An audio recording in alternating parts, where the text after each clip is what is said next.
On June 18th, 1815, the Battle of Waterloo, one of the most notable and pivotal confrontations of its time, decisively ended Napoleon's relentless quest for European supremacy. This clash curtailed his efforts to dominate the continent and marked the conclusion of a prolonged and grueling conflict between France and the other European powers. A coalition of European forces, consisting of British, German, Prussian, Dutch, and Belgian soldiers, led the charge against him. These troops were commanded by the Duke of Wellington and Marshal Blücher. The battle occurred a few kilometers south of the Belgian village of Waterloo, in a modest locale that would soon determine the fate of thousands of Europeans and ultimately bring an end to the Napoleonic Wars. Just a few months earlier, the Congress of Vienna had convened to deliberate on Napoleon Bonaparte's downfall, declaring him an outlaw and devising plans for a new political order in Europe. Meanwhile, the forces of Britain, Russia, Austria, and Prussia started to mobilize as Napoleon had already arrived in Paris. Realizing that the European powers were forming a strategic alliance against him, Napoleon knew he had to act swiftly to retain his hold on power. By June, Napoleon had assembled an army of approximately 300,000 men. Though only a fraction of this force would engage in the Battle of Waterloo, they were among his most seasoned soldiers. Napoleon's strategy was to prevent the coalition forces from uniting, aiming to defeat them before they could form a larger Allied force. Consequently, on June 16th, he and his troops attacked the Prussian army at the Battle of Ligny, compelling Marshal Blücher's forces to withdraw further north. Although forced to retreat, the Prussians did not move eastward, but instead fell back to a position parallel to Wellington's line, thereby positioning themselves to play a crucial role in the forthcoming battle. While the Battle of Ligny ended in a French victory, it was destined to be Napoleon's last, as his long and ambitious military career would come to an end just 2 days later at Waterloo. Upon receiving confirmation from Blücher that at least one Prussian corps would come to his aid if necessary, Wellington opted to hold this strategic position. Napoleon's pursuit was hindered by an abrupt thunderstorm, which turned the terrain into sodden mud, rendering it impassable for the French troops. Forced to stick to the roads, the French advance was significantly delayed. By the time they reached the vicinity of Wellington's army, night had fallen, postponing the decisive battle until the following morning. As dawn broke on June 18th, 1815, the rain ceased, leaving a valley of damp ground between the French and Allied forces.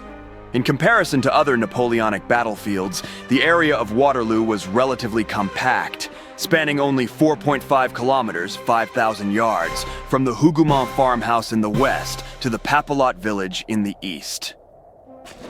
Positioned on a ridge near the hamlet of La Belle Alliance, the French army numbered 71,947 soldiers.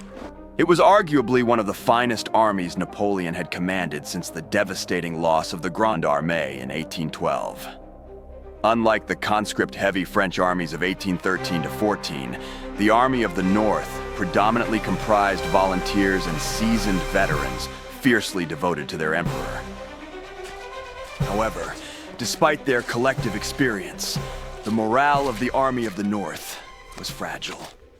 Soldiers who had remained loyal to Napoleon during his exile harbored distrust toward those who had pledged allegiance to the Bourbons and subsequently returned. In the words of one historian, Napoleon found himself handling a military force that was both formidable and delicate. Wellington's army maintained its position on the Mont Saint-Jean ridge, forming a wedge-like configuration. The bulk of Wellington's forces were concentrated on his right flank, while his left, situated to the east of the Brussels Road, was lightly defended. This strategic deployment was predicated on the expectation of reinforcement from the Prussians on this vulnerable flank. To impede the French advance, Wellington stationed outpost troops at key forward positions such as Papelotte, Frischemont, and La Haye-Sainte. Reflecting its multinational composition, Wellington's army comprised 24,000 British soldiers, 6,000 troops from the King's German Legion, 17,000 Belgian and Dutch troops, and 20,000 soldiers from Hanover, Brunswick, and Nassau, totaling 67,000 men. The majority of British soldiers had honed their skills in the Peninsular War under Wellington's command.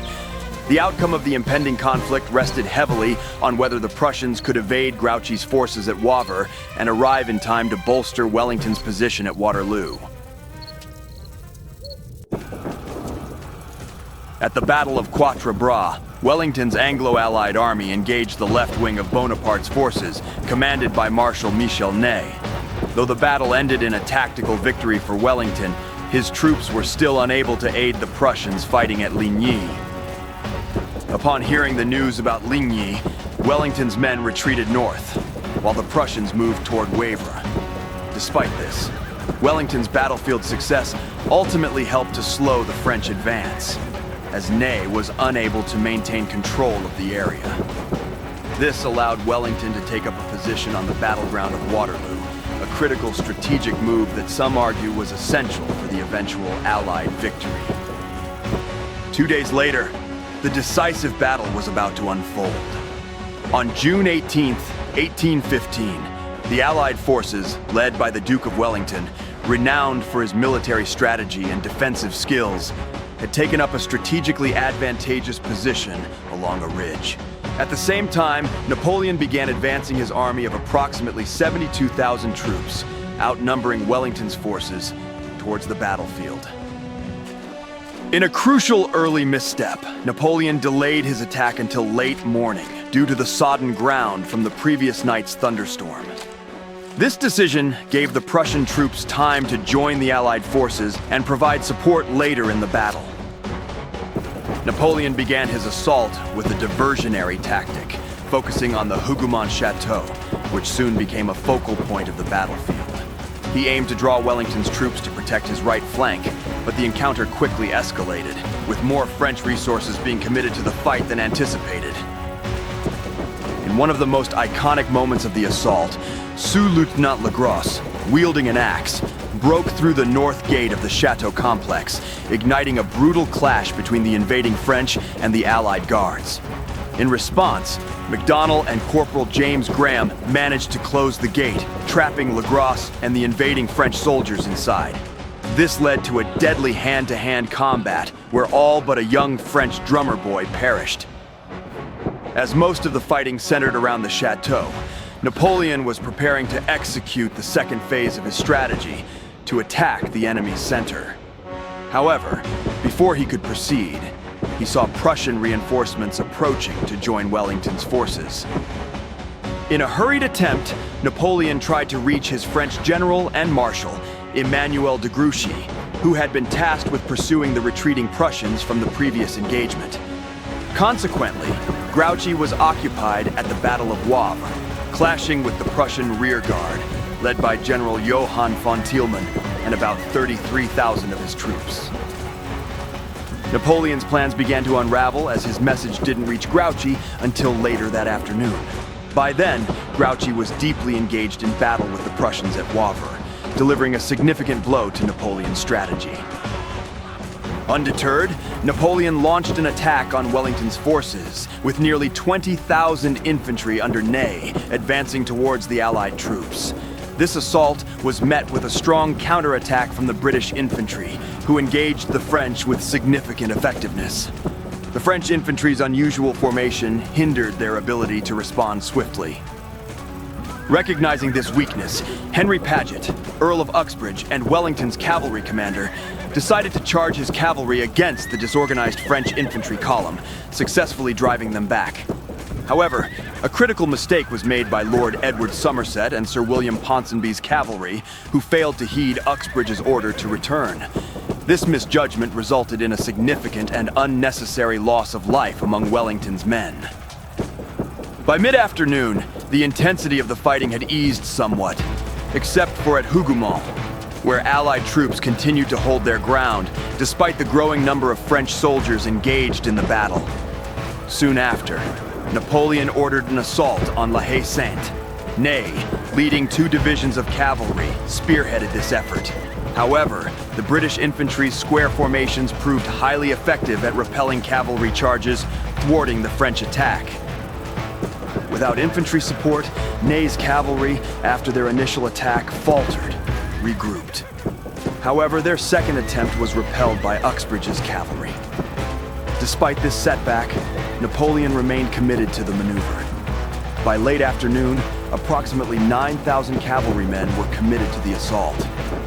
Meanwhile, Napoleon's right flank became suddenly vulnerable to enemy fire from the Prussians, who had managed to rejoin their allies just in time after a half-day's march through the countryside.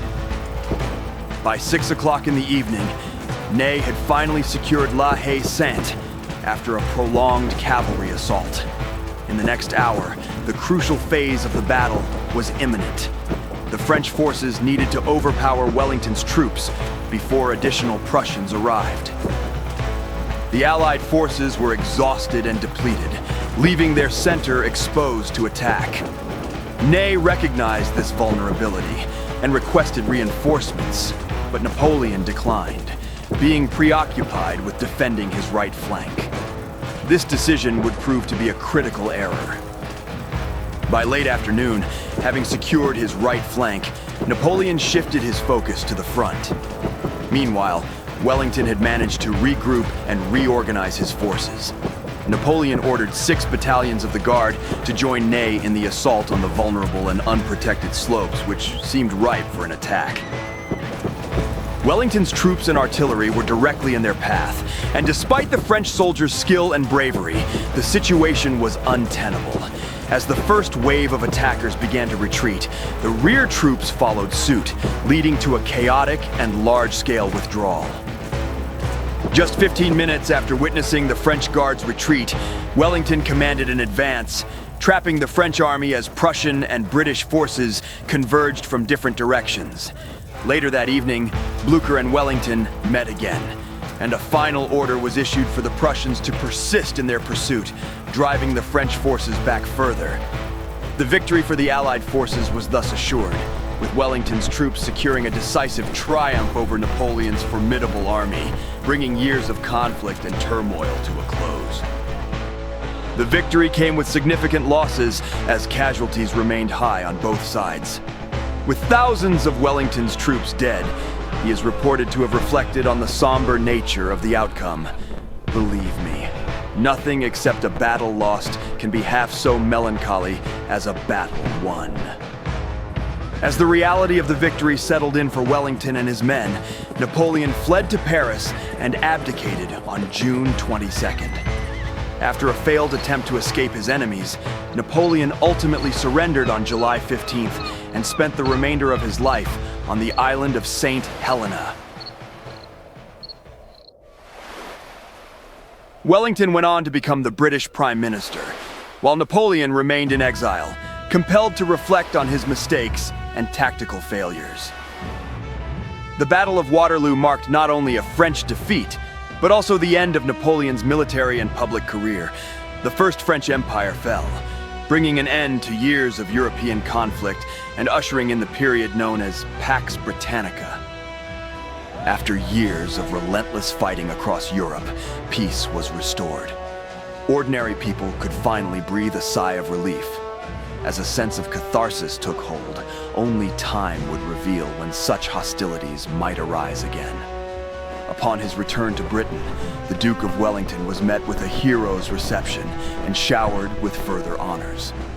He eventually served as Prime Minister in 1828 and again in 1834. The Battle of Waterloo marked the end of the wars that had troubled Europe since the French Revolution, 1789 to 99, and concluded France's efforts, whether under Louis XIV or Napoleon, to dominate the continent. Waterloo ushered in a period of general European peace that, with the exception of the brief Crimean War, 1854 to 56, persisted until 1914. In the years following 1815, France and Britain grew closer, becoming allies in the Crimean War and maintaining their partnership through 2 world wars. And so, We come to the end of our journey through the Battle of Waterloo in 1815, a pivotal event that reshaped the course of European history. Despite Napoleon's strength and determination, the combined forces of the British and Prussian armies ultimately prevailed. This battle was more than just a military victory. It marked the end of an era and the beginning of a new one. The Battle of Waterloo tested Napoleon's leadership and strategic genius to the fullest. However, the resolve of leaders like Wellington and Blücher and the resilience of their troops turned the tide of history. This victory established a new balance of power in Europe and opened the doors to a period of peace. The consequences of this battle were profound, affecting not only the military realm, but also political and social spheres. Waterloo symbolized the closure of one epoch and the foundation of modern Europe. Understanding this significant moment in history helps us draw lessons from the past to shape a better future. Today, we continue to study and analyze the impacts and lessons of the Battle of Waterloo. Understanding these key events from the past can inspire us to build a more informed and conscious future. This turning point in history highlights the importance of leadership, strategy, and resilience. If you enjoyed our documentary, please don't forget to like the video, leave a comment, and subscribe to our channel. Your support is a great motivation for us to continue bringing you this kind of content. See you in our next video!